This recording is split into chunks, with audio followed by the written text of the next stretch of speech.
hegemony, of course, in Gramsci's theory, is taken up by the subject. That is the only place it lives. There's not a building, there's not a generator in a room with mysterious plugs. It exists in us. So, with that in mind, commenting on this afternoon's papers, very interesting for me, Floyd and Al-Baholy both write about Iraqi modernists, if I've understood correctly, Hassan and Floyd's case, Saleem and Al-Baholy's. The monographic form for both of them provides a really powerful tool for undercutting facile morphologies. And here we can just go to some of these Google images, right? Just putting in the artist's name, terrible resolution. I managed to find the same painting she was talking about. Got a different title, but this is the work that's circulating under this author name. The monographic form provides this tool for them in order to undercut facile morphologies, they hope. By delving into these individuals' precise biographies, they can undercut the power of the image which circulates free of that information. Through the individual, we can enter the realm of artistic intention, where Hassan, for example, seeks a new essence of Iraq to place in painting, and Saleem produces texts and manifesti with which to create a local art world. I was struck by Floyd's privileging of Hassan's, quote, stylistic innovation, unquote, right? This is her word, or the word in the version of the paper I was sent. And similarly, Saleem talks about Saleem's style, right?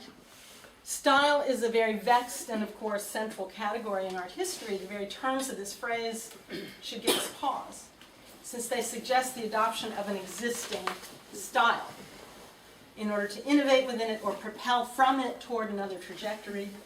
Saleem is lucky because his artist is very self-conscious of this, or is articulate about it, is writing a manifesto about it. But these linguistic analogies are very profound. There's no way to inhabit style, which comes etymologically from the word stylus, with which one writes, without some shared formal language, from within which stylishness can be detected. Okay, so we're already in fraught territory. We already have to share some kind of language, albeit a visual one, in order to detect difference or uniqueness, right?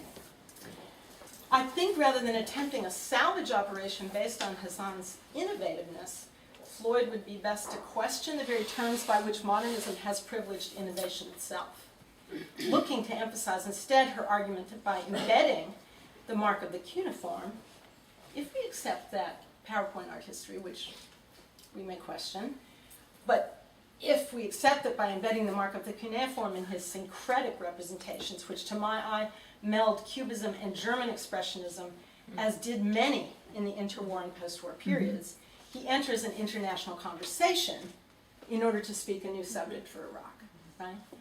He has to be in that, he wants to be in that conversation. He doesn't want to be in the conversation with his neighbor next door. He wants to be in that larger conversation in order to insist on the subject, the new subject for Iraq. This allows me to address the general fecundity of the conference framing, and this session in specific, but I'd kind of like to tweak the title. So by substituting repetition for similarity, we get closer to one of my favorite philosophers, Gilles Deleuze, who's taught us in Repetition and Difference, which was incredibly his doctoral dissertation, why the adoption of a banal seriality, a repetition, is the very ground from which difference can be achieved. Context is also important here. In Deleuze's classic example, classic for me, this is how I remember his argument, the rioting crowds who broke into a particular prison during the French Revolution don't know about Bastille Day, right? That happens only in repetition. As language, as performance, as ritual, as enforced state holiday, however you want to think about it, it happens only in repetition. And difference can be wrought from that French national holiday only once its seriality has been secured. Thus, the context of transfer, and I don't have these slides tied to anything in particular, just randomly move on to the next one. The context of transfer and relocation is important for each and every one of these artists and for their speakers today, who bring their knowledge of Cubism from some source in France. And this is true for Shaw's Turkish D group as well. The French teaching is brought feverishly back to tumultuous urban settings, whether those are in Baghdad or Istanbul, feverishly evolving there. It's feverish because everything is changing. Evolves like any culture put into a growth medium. I mean, in other words, these are places of dynamic change. If they brought it back to North Carolina, where I was growing up at these years, you know, it would have happened, okay? So, I can assure you that once out of Paris, Cubo-expressionism, as I want to call it, will be different because its audience must be created and cannot be assumed, right? So that growth medium is not available in Paris, right? It's only available in these situations. And that's where these styles can live and can become living art. And thus, difference proliferates out of repetition, right? Cubo-expressionism in Baghdad is almost certainly not Cubo-expressionism in Durham, North Carolina, where I grew up seeing similar paintings than these. Hassan's paintings in particular look very much like those of 1950s artists who taught at Duke during my childhood. I have one of these somewhere. So, you know, okay, this is like a tiny thumbpeg, you know, JPEG blown up, but I mean, this is 1950s Cubo-expressionism in Durham, North Carolina, right? Equally provincial, but with none of the cultural ferment, none of the responsibility for making a new citizen, just repetition, you know? And mind you, we can equally draw up examples from Brazil, you know, Candido Fontanati, you know, the favored wall decorator of Oscar Niemeyer, right? Right? Or what else was I thinking of? I mean, in other words, these are global lingua francas. It's what they're speaking of in the local, which is of course significant in what art history can do, which is what we've seen. So maybe we'll sit with this one for a while. Although this one is really amazing. Okay, just think about that. Think about that African sculpture sitting there. What's that for? So Baholy's monograph on Jawal Saleem is helpful in specifying the terms of this transfer and relocation and on what forms of permission were required for it to be accomplished. So Saleem finds two forms of permission. One from Paris, encouraging him to discover the 13th century miniatures of Al-Wasiti. And again, you know, punch that name in. I found the camels too. That was really exciting to me. And another form of permission from these Polish soldiers, educated in a still different Paris tradition, Bonnat rather than Braque. So we've heard about three different kinds of Cubism today, right? Maybe Bonnat isn't even Cubist, but he has to somehow deal with, you know, that radiation, even in his reception, right? So that also should give us pause, right? The Cubism itself, modernism itself is not monolithic, and the reason why I got excited by that African sculpture is that the Cubism of Demoiselle is extremely different from Apollinaire's version, or Conval's version, or Metzinger's version, or Blaise's version, right? The Cubism of Demoiselle is by a swarthy Moorish-feeling guy walking around Paris, not speaking French, and being just furious at the French tradition that he has to somehow find his way into, right? So I'm picturing Tolu kind of listening to the African sculpture here, you know. So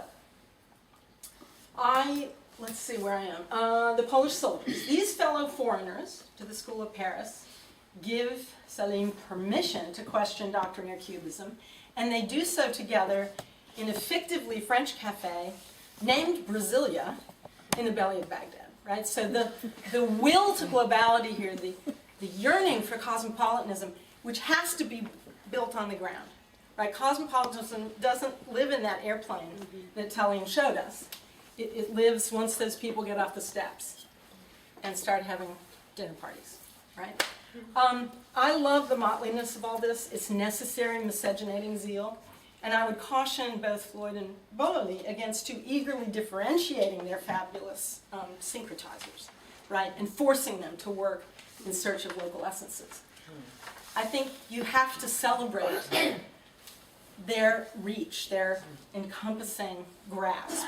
I think that's part of the history of that moment that they exemplified so beautifully.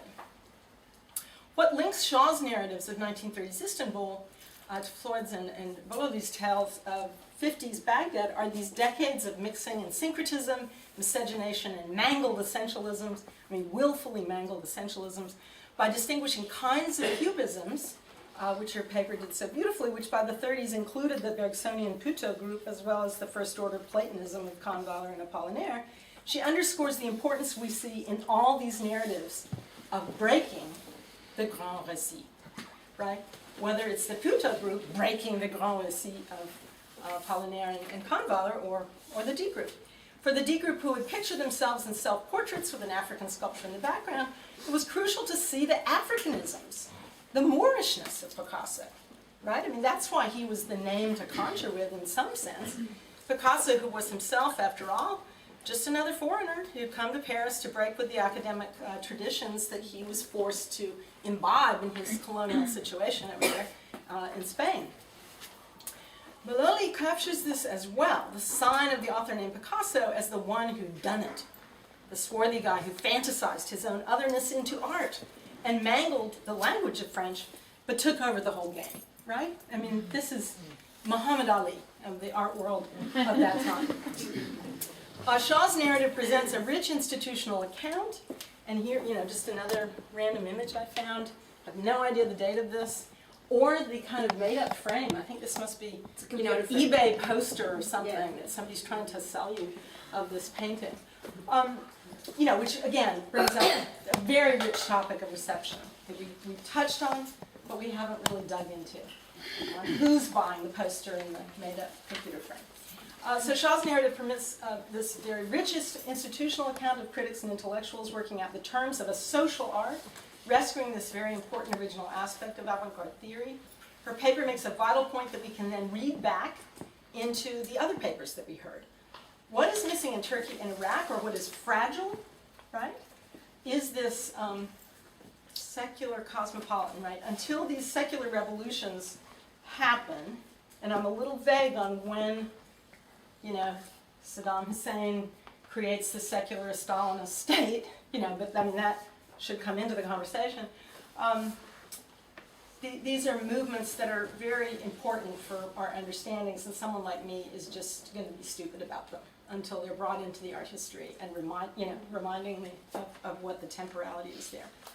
So the point is that these fragile groups are attempting to make a public art world, unaffiliated with the academy, a place of exhibition that builds the very concept of art as that which might be detached from either utility, dailiness, or decor, because many of the academies and the state apparatuses were about decorating public buildings and public spaces, right? So this is an important concept, and sort of offline, off mic, I was talking to Talene about the Iranian world in which she said the free universities had created a new space for generating art. And I said, what did you mean, free, like that you can go for free? And she said, no, free from the state.